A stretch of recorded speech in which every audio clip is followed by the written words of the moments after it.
Salam alaikum, salut à tous. La situation est dramatique dans le monde entier. Et c'est peut-être une fenêtre pour un nouveau monde. On a connu la guerre dans le XXe siècle entre le communisme, donc c'est-à-dire le tout administré, et le capitalisme représenté par l'Occident, etc. Et après la chute de l'Union soviétique, et donc du système communiste, le capitalisme s'est installé dans le monde entier et on est passé à une autre étape, on est passé ce qu'on appelle au libéralisme, au monde ouvert, c'est-à-dire le libre-échange entre les États, etc. Et ça n'a pas profité, contrairement à ce qu'on dit, au peuple, mais ça a profité à la grande industrie. Et cette finance, d'accord, notamment donc, tous ces gros industriels et puis la finance, tout ça, etc., ont imposé un système mondial. Et tout le monde, en gros, est obligé d'adhérer à ce système-là. Sauf qu'il est destructeur, et je vais vous expliquer un peu tout ce qui est en train de se passer, parce qu'il commence à avoir une forme de révolution. Observez ce qui se passe en Équateur. Et j'y étais en Équateur.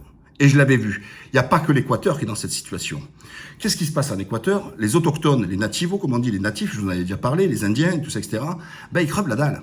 Et la vie, les Américains, si vous préférez, dans tous ces pays-là, ils ont fait la guerre aux monnaies, donc ils dévaluent la monnaie pour obliger ensuite à ces pays d'utiliser le dollar ou de s'adosser au dollar. Et donc ça revient un peu au même, contrôler la monnaie. Ces pays-là, quand ils voient dévaluer trop leur monnaie, ils sont obligés, parce que le marché, il vient de les tuer, les marchés. Ce qu'ils essayent de faire actuellement avec le Venezuela, avec une dévaluation monstrueuse, etc. Et donc, vous voyez le Panama, dollar, l'Équateur, dollar, etc. Et ensuite, quand vous utilisez leur monnaie, vous êtes obligé d'appliquer leur politique. Voyez ce qu'ils font les Américains, bien stratégique. Et c'est comme ça que la BNP Paribas avait été condamnée à l'époque, ou je crois que c'est BNP Paribas, ou Société Générale, ou peut-être même les deux d'ailleurs, quand ils avaient fait du business avec l'Iran, alors que les Américains avaient interdit de faire du business. À partir du moment où vous faites du business en terre américaine, où vous utilisez le dollar, vous n'êtes pas libre. Vous êtes une entreprise qui est soumise aux règles américaines, parce que vous utilisez leur monnaie. Voilà. Et donc, là, vous voyez, il y a le conflit. On retrouve quoi? Avant le XXe siècle, donc tout ce qu'il y a eu entre le communisme et puis le capitalisme, on retrouve là, non pas la Russie communiste, mais la Russie, une autre puissance, qui tient front aux Américains et aux toutous européens. Puisque les toutous européens, nous n'avons aucune personnalité, nous sommes les toutous, les chiens, tenus en laisse par les Américains et on se droit aux ordres.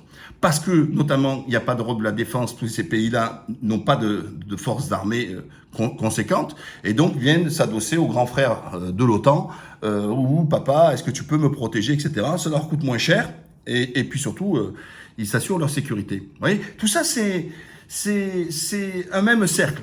Et je ne m'écarte pas de l'économie dans ce que je vous dis là, parce que c'est ces rapports de force qui existent. Et donc, qu'est-ce qu'ils ont fait, les entreprises? C'est simple, parce qu'il y a un ennemi aussi qu'il ne faut pas oublier, les Chinois, on en parlera des Chinois. La Chine, c'est un danger grave. D'ailleurs, au Kenya, ça commence à gueuler, il y a un candidat qui demande que s'il est élu, de virer tous les Chinois, pour vous dire. Et j'en reviendrai sur la deuxième partie sur les Chinois, parce que ce qui importe, cette vidéo est très importante, elle doit être partagée un maximum, il faut que vous compreniez ce qui est en train de se passer dans le monde, une révolution en train de se monter, et Inch'Allah avec un nouveau modèle économique. Donc revenons à ces pays-là. Mais quand vous y allez, j'étais en Équateur, tout ça, presque toute l'Amérique du Sud, c'est exactement la même chose. Grosso modo, ils sont entre 200 et 250 $ par mois. Je ne parle pas de l'Uruguay ou du Brésil, mais tout le reste, d'accord? Donc, grosso modo, ils sont là. Mais une vie qui est très chère, qui est presque aussi chère que la France, vous comprenez? Donc, ça veut dire que les gens, ils ont des faibles revenus, etc., et une vie qui est très chère. Et ça, là, actuellement, ils se sont pris le Covid. En plus, dans tous ces pays-là, aucun modèle social. C'est vrai qu'en France, le système, il est critiquable, mais on a quand même des amortisseurs sociaux qui sont très rares dans le monde. C'est-à-dire qu'il y a eu, donc quand on parle de RSA, etc., ou des aides sociales, ça existe. Alors, on peut contester qu'il en manque un petit peu, tout ça, mais ça existe. Ça, il faut le dire quand même, d'accord? Mais l'autre problème aussi, c'est que l'État est venu en endettant la France pour venir, le quoi qu'il en coûte, de subventionner ceux qui arrêtaient leur activité. Chose que dans tous ces pays-là, ça n'a pas existé. Donc il y a eu destruction d'entreprises, destruction d'emplois, et aucun amortisseur social pour les victimes de ce système-là. Et là, ils viennent se prendre dans la gueule l'inflation liée au conflit entre l'Ukraine et la Russie, puisque l'Occident a décidé de se joindre à l'Ukraine, et donc toutes les conséquences, notamment ce qu'ils appellent les sanctions contre la Russie. Or, c'est des sanctions contre les Européens et contre les populations dans le monde entier, puisque l'inflation est mondiale, elle n'est pas spécifique à un continent. Quand vous augmentez le prix de l'énergie, vous le voyez à la pompe, certes, même si en France, il y a 90% ou 85% de taxes, mais vous le voyez aussi, c'est qu'une entreprise de transport, elle augmente ses prix. Et donc, quand elle transporte un produit, le coût du transport ayant augmenté, votre prix, au final, est plus cher. Ensuite, on a besoin de l'énergie dans les usines pour fabriquer, mais si l'énergie coûte plus cher, ben, automatiquement, on vend plus cher. Et quand, derrière tout ça, les matières premières, ben, elles augmentent aussi le prix, ben, ça augmente et tout ça, et tout ça. Et tout ça, tout le monde entier, aujourd'hui, vous voyez, il y a un P quelque part, et ça pue dans tout le monde entier. Et c'est ce qui s'était passé à la crise de 2008, quand ça a pété aux États-Unis, d'accord, avec le subprime, etc. Ben, ça a eu un problème général. Pourquoi? Parce qu'à partir du moment où on a accepté le principe de la mondialisation et que tous les pays étaient connectés les uns aux autres, ben, quand ça pète vous voyez, c'est comme une chaîne de vélo, il y a je sais pas combien de maillons, peut-être 200 maillons, je sais pas combien il y en a, ben, il suffit qu'il y ait un maillon qui casse, la chaîne ne fonctionne plus. C'est terminé. Eh bien, c'est exactement la même chose. Alors, vous voyez, donc, je vous ai parlé de l'Équateur. Vous avez vu au Sri Lanka? Vous avez vu au Sri Lanka? Le Premier ministre a dû sauter, etc. Vous avez vu là en Espagne? Ça chope. Les socialos, ils en ont pris grave la gueule au niveau des élections, etc. Et vous voyez qu'il se monte des foyers de rébellion dans le monde entier, etc. Quid, qu'est-ce qui va se passer en Afrique? Parce que là, il n'y a ni sociaux, ni amortisseurs. Il n'y a que dalle. Il n'y a rien du tout en Afrique. Voilà, il n'y a rien du tout. Donc le monde est en ébullition. Le monde, les peuples commencent à avoir faim. Et qu'on ne peut pas leur dire que la vie est devenue chère par fatalité et que comme le monde est en rebelle, on ne peut rien faire. Ah ben si. Il y a peut-être une fenêtre de tir aujourd'hui pour inventer un nouveau modèle qui soit équitable et qui soit profitable au monde entier. Quand nos entreprises dans ce monde globalisé, ceux qui se plaignent toujours de payer trop de taxes en France, à juste titre, trop de taxes, mais à un moment donné, il faut arrêter de prendre des gens aussi pour des couillons. Parce que quand vous délocalisez en Chine, en Roumanie, en Bulgarie, où vous avez très peu de charges, très peu d'impôts, et où les salaires sont très bas, quand vous payez quelqu'un 200 euros par mois au Vietnam, quand vous payez 200 $ à une personne, ou 200 euros, pourquoi vous dites, oui, je vais sur le standard minimaliste du pays? Ils ne disent pas, oh, tiens, c'est vraiment pas trop cher, en plus on a des avantages fiscaux et sociaux, bon, ben, je vais leur donner peut-être 400 balles. Et puis, les gens, ils vont consommer plus, et puis on va monter le niveau de vie. C'est ce qui s'est passé au départ quand la Chine était une terre, c'était l'usine du monde entier. Mais à force d'avoir fait ça, ça a augmenté aussi les salaires. Et puis les Chinois, ils ont dit, bon, ben, on ne travaille plus pour ce tarif-là. Alors qu'est-ce qu'ils ont fait, les Chinois? Ben, ils ont été en Afrique. Ben, ils vont en Afrique, et puis ils font des investissements là-bas, etc. Ils font des productions là-bas, et comme ça leur coûte moins cher en les prenant là-bas. Et au Vietnam, la plus grosse escroquerie, je crois que c'est le Vietnam. Alors, bien sûr, ils polluent le Mekong, avec tous leurs produits de merde dans les vêtements. Bah ouais, quand tu vois le t-shirt à la sortie, tu le vends à 3 euros, dedans, il y a des produits, c'est pas du bio, là-dedans. Donc, ils sont en train d'exploiter les Vietnamiens parce que ça coûte pas cher. Ils mettent la pollution dans le Mekong. Du coup, il n'y a même plus un poisson même dans la mer. J'étais même à Phuket, il n'y avait même pas un poisson. J'ai jamais vu ça de ma vie. J'ai jamais vu, moi, dans un endroit, en plus c'est une île et tout ça, etc., où il n'y a pas un poisson. Rien. Ben ouais, et tous les produits toxiques qu'ils mettent là-dedans, ils massacrent tout. Et qu'est-ce qui se passe? L'Europe a signé un libre-échange avec le Vietnam. Et donc, les Chinois, ils échappent au quota avec l'Europe, puisqu'ils viennent produire en Chine, mais en Vietnam, mais au bénéfice des Chinois. Donc en gros, vous déplacez votre identité, vous la mettez au Vietnam, vous mettez dans l'étiquette Made in Vietnam, libre-échange, et la vie passe. Vous voyez? Voilà ce qu'ils sont en train de faire. Et je peux rester là pendant des heures à vous expliquer toutes les magouilles qui existent. Comme les Chinois, qu'est-ce qu'ils font? Ils achètent un produit. Voilà, ça, d'accord? Le mec, il a une société chinoise, il achète chez son fournisseur chinois, il achète le produit, il la paye 5 euros. Il se le revend à son entreprise qu'il a en France ou ailleurs, ou en Europe, d'accord? Il se le vend 9 euros. Donc il a gagné 4 euros. Mais les 4 euros qui sont gagnés, ils sont gagnés en Chine.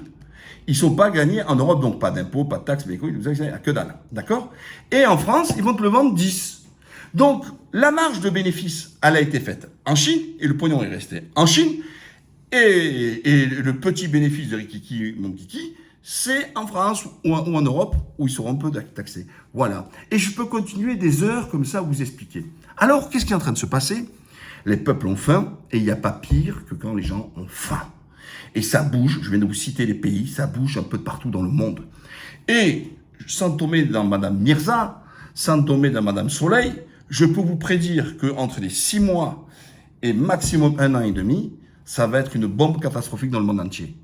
Mais sauf que les dirigeants au pouvoir, qui ne contrôlent rien, il faut être clair, le politique ne gère rien. Apple, qui a presque l'équivalent du PIB français, qui a largement plus que le budget en capitalisation que le budget de l'État français, vous imaginez un petit peu que toutes les grosses boîtes comme ça, et qui ne payent pas d'impôts, ces gens-là, hein, bien sûr, naturellement. Bah oui. Alors là, ils sont contents, ils ont dit en Europe, on va faire un petit impôt pour les GAFA, hein, un petit impôt. Bon, bien vous massacrer, là, ils étaient en train de négocier. Donc, et c'est les grands industriels et la finance et tous ces grands puissants qui contrôlent le politique. Ils leur font du chantage. Et donc, le politique vous fait croire qu'il gère, il vous fait croire qu'il est en train de, qu'il contrôle quoi que ce soit, et il contrôle que chi, nada, zéro la tête à Toto. Et pour ce faire, il faut que le politique dans le monde reprenne le pouvoir. Donc, c'est plus à l'économie de dominer le politique, mais au politique de revenir comme avant, de dominer l'économie. Alors, pourquoi ce sont des marionnettes, etc. Parce que je viens de vous dire que le monde est ouvert. Et qu'on est dans une chaîne. Et qu'un pays à lui tout seul ne peut pas changer les règles du jeu mondial. Eh oui, il peut pas. Parce qu'à partir du moment où il veut changer, lui, dans son propre pays, les règles du jeu mondial, eh ben, c'est sa chute. Alors, ils vont lui attaquer sa monnaie, ils vont lui attaquer de partout. Revenons à la Turquie. La Turquie, vous vous souvenez, la monnaie a été attaquée et dévaluée quand Erdogan, il a dit, il a donné ordre, grosso modo, à la Banque centrale, de ne pas augmenter les taux d'intérêt. Pourquoi il se dit? Parce que moi, je veux qu'il y ait une consommation, et d'ailleurs, les chiffres lui donnent raison, puisqu'il y a plus de 7% de croissance quand en France on est en récession, parce qu'il dit que si j'augmente trop les taux, ça va coûter cher au crédit, ça va coûter cher aux entreprises pour emprunter, pour se développer, pour investir, et cher aux particuliers qui empruntent pour pouvoir justement consommer. Et c'est parce qu'il consomme et l'autre parce qu'il produit qu'il crée, l'autre parce qu'il produit, il crée de l'emploi, et parce que l'autre il consomme, ben, qu'il crée de la richesse, etc., etc. Donc c'est ce qu'on appelle un cercle vertueux. Le marché qu'ils ont fait, ils ont attaqué sa monnaie, mais ils l'ont massacré. Et paradoxalement, en Europe, où on a une moyenne peut-être entre 7 et 10%, et tous ils grugent, hein, je veux vous dire, parce qu'à chaque fois ils disent, ouais, Turquie, peut-être ils trichent. Non, mais vous croyez qu'en France, ils trichent pas, là? Non, mais dans le calcul l'INSEE calcule dans l'inflation, le prix de la drogue et les matériaux médicaux. Voilà, comme si tout le monde se droguait et tout le monde utilisait les matériaux médicaux. Ah oui, quand tu dis que ça a augmenté de 0% pour le chicha ou pour la cocaïne, ben quand tu mets les pâtes, qu'ils ont augmenté, je dis n'importe quoi, par exemple de 10%, quand tu fais ta moyenne, ça fait 5. Ah oui, et là, tu as tes 5%. Voilà, grosso modo, je vous schématique, c'est ça ce qu'ils sont en train de faire.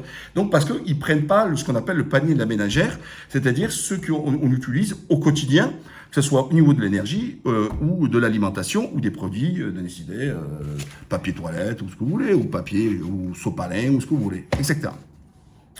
Et donc, là, il y a peut-être une fenêtre de tir pour les peuples dans le monde entier. Il faut que les peuples, ils vont le faire, ils n'ont pas besoin de moi, ils n'ont pas besoin de m'entendre, pas besoin de comprendre, de se révolter. Pour que le politique redevienne un acteur et plus une marionnette de la finance pour inventer un nouveau système. Parce que moi, j'ai toujours soutenu, je soutiens encore ce qu'on appelle l'économie de marché, c'est-à-dire je produis, je vends, je prends ma gratte, je prends mon bénéfice, je crée de l'emploi, je paie mes salaires, etc. Voilà. Donc c'est un schéma dit normal, c'est ça, d'accord? Voilà. Mais moi, ce que je condamne, c'est quand les entreprises peuvent mettre des fois qu'une boîte aux lettres, comme en Irlande, c'est ce qu'ils avaient fait, etc., ou une île aux États-Unis, là, je ne me rappelle plus, au Delaware, ou au Panama, ou à Munich, etc., pour échapper à l'impôt et compagnie, parce que je veux bien qu'en France, ils fassent la chasse à ceux qui grattent des aides sociales. C'est très bien, parce qu'un fraudeur reste un fraudeur. Pour moi, il n'y a pas un petit fraudeur et un gros fraudeur. Mais n'empêche qu'il y a plus de pognon à récupérer avec tous les gens qui échappent à l'impôt, d'accord, et qui finissent face à leur magouille. Mais revenons à mon raisonnement initial là-dessus. où eux, ils passent leur temps à dire, hop, je me déplace, je vais là, ça coûte moins cher pour produire, demain ça me plaît pas, tu me donnes pas les bonnes conditions, je vais y aller à faire ce chantage, on presse les salaires, on paye au minima, on donne un truc. C'est le moment peut-être d'inventer un système où dans tous les pays au monde, et l'Europe, là l'Europe pourrait faire quelque chose, sauf que l'Europe ce sont des paillassons, ce sont de la finance, etc.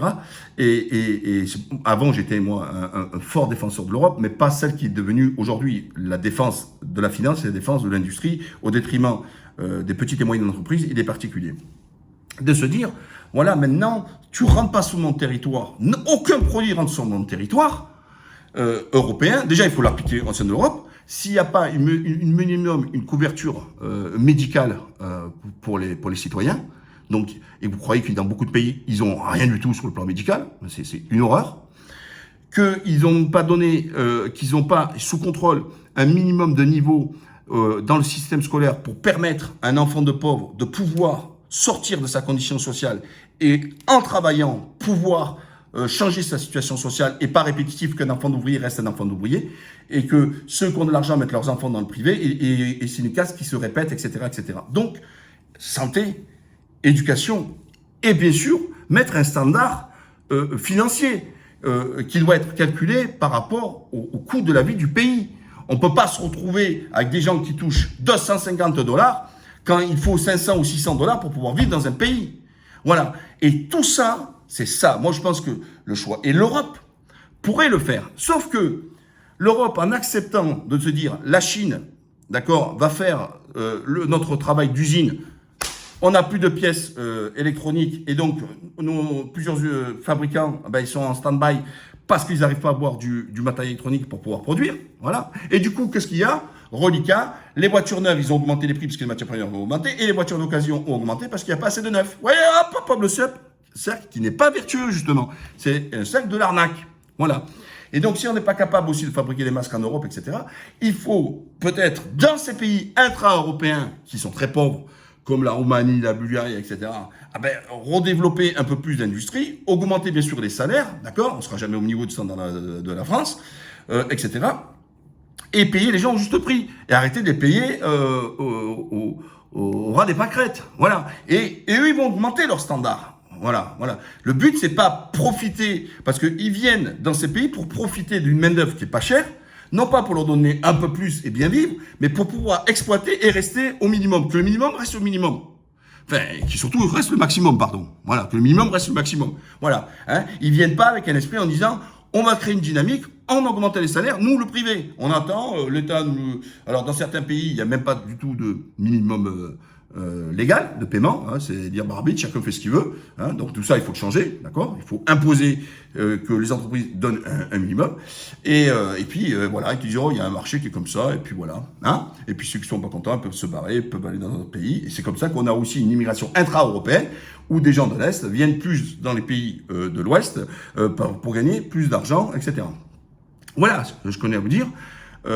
Prenez acte et prenez date de cette vidéo, et vous verrez ce que je vous dis, une révolution mondiale en train de se préparer, et c'est en même temps de donner une chance pour le monde en changeant notre système économique afin que on arrête d'avoir une disparité au niveau du niveau de vie dans différents pays, alors que les produits et les matières premières sont les mêmes dans le monde entier. Quand vous achetez de l'acier, que vous l'achetez en Turquie, en Chine, en France, au Brésil ou n'importe où, c'est le même.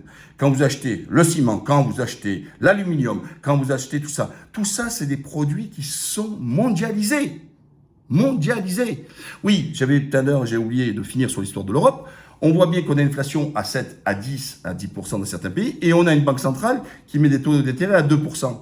Et pourtant, la monnaie n'est pas attaquée comme elle a attaqué. Ils ont attaqué la télé, la Turquie, etc. Posez-vous cette question. Pourquoi le marché n'a pas attaqué l'euro alors que la Banque centrale n'a pas augmenté? Alors, pour que le vrai chiffre, c'est quoi? Grosso modo, vous devez mettre au minimum, que le taux d'emprunt correspond à l'inflation. D'accord? Sauf que si on a 7% d'inflation, on doit avoir en face au moins 7% de taux d'intérêt. Et la Banque Centrale Européenne ne le fait pas. Et pourtant, la monnaie n'a pas été attaquée. Alors qu'en Turquie, quand on était sur 20%, et que lui, il avait baissé à 14% les taux d'intérêt, ils lui ont dévalué, ils lui ont attaqué sa monnaie. Donc, posez-vous encore la question. Pourquoi ils n'attaquent pas la monnaie, l'euro, hein? Mais ils ont détruit toutes les monnaies de ce qu'on appelle des pays du Sud. Tous les pays émergents sont vus attaquer leur monnaie. Tous les pays ont subi des attaques des marchés sur leur monnaie. Voilà. Pourquoi? Pour les punir, et pour pouvoir leur dire, vous devez faire ça.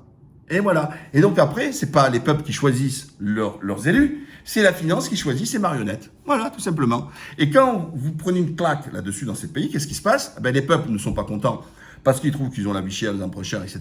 Et puis, ils veulent changer de parti. Mais sauf que c'est pas le problème du parti. C'est le problème de la politique qui est menée. Et de savoir à qui a l'autorité sur qui. Voilà. N'oubliez pas de partager. C'est très importante, cette vidéo. Vous abonnez, bien sûr. Et à la prochaine, Inch'Allah.